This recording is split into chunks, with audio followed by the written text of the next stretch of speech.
Welcome back to ATS Recap. This is your host Brian.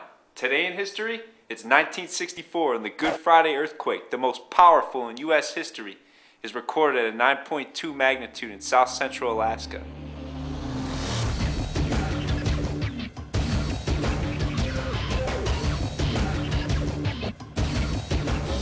Jay and Keel authors our first thread. Police to ignore California law amid concern of fairness to illegal immigrants. Okay, the LAPD will soon start to ignore a California state law. Police are required to impound vehicles of unlicensed drivers for 30 days. The LAPD says it's unfair because it limits their ability to go to their jobs, and it imposes a steep fine to get their car back. Police Chief Charlie Beck insists it's leveling the playing field. So as long as you unlicensed drivers can produce some form of identification, proof of insurance and vehicle registration, you're all good to go. Darth Morte says illegals should have no more rights than Americans. On another note, how do they register and get insurance without a license? Beezer writes, we can worry about their cars and their right to get work, but I thought if you were illegal, you got deported. Marg 6043 says, I guess in America, legal citizens are the ones who get the full force of the law, and illegals are now the lucky ones. Nothing but morons behind laws these days. Groin Grinder adds, why don't they do that for every poor person and not just illegal immigrants? Sounds like racial discrimination to me. The Redneck comes in and says, I was taught in school that police force had two duties: protect and serve the public and uphold the laws. Okay, next thread. What is this curious cloud on Mars? An amateur astronomer from Pennsylvania photographed Mars a few nights ago on March 19th.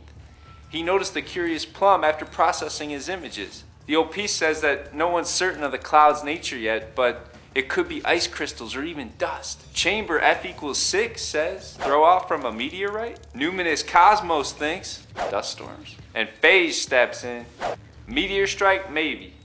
Dust storm, maybe.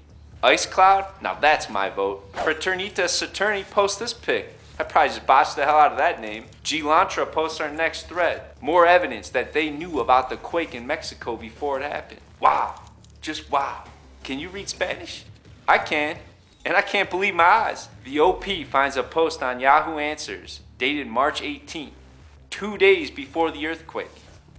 The post was made by someone who created an account on that same day and warned of a possible quake. K-Dog 1982 says, earthquakes can sort of be predicted within a certain grid and time frame, but the good stuff is not allowed to be viewed by the public for fear of spreading panic. I could post a link to it, but it may be well over all your heads. Facelift comes back and says to that, then how about you shut the f*** up and leave the thread? The OP comes back to clear the situation up. A girl was worried about some rumors spread across Chiapas on March 20th that a drill might not just be a drill, but a real quake.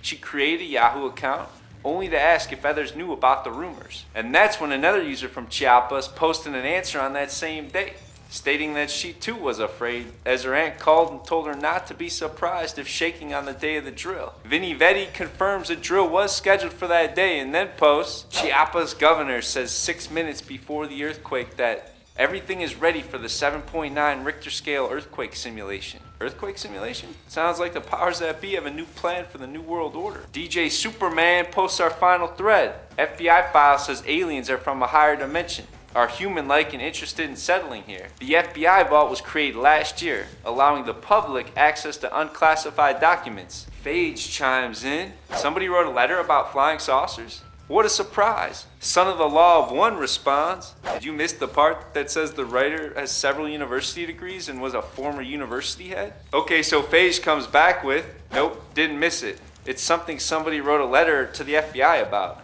I bet people still write letters to the FBI about flying saucers. Okay, that's today's episode. If the government knew that aliens did exist, and that these creatures were much more advanced than human beings, then why wouldn't they say something? Maybe it's because they still don't know too much about them. Catch me on Twitter and let's share some knowledge. Thanks for watching. This is Brian with ATS Recap, signing off.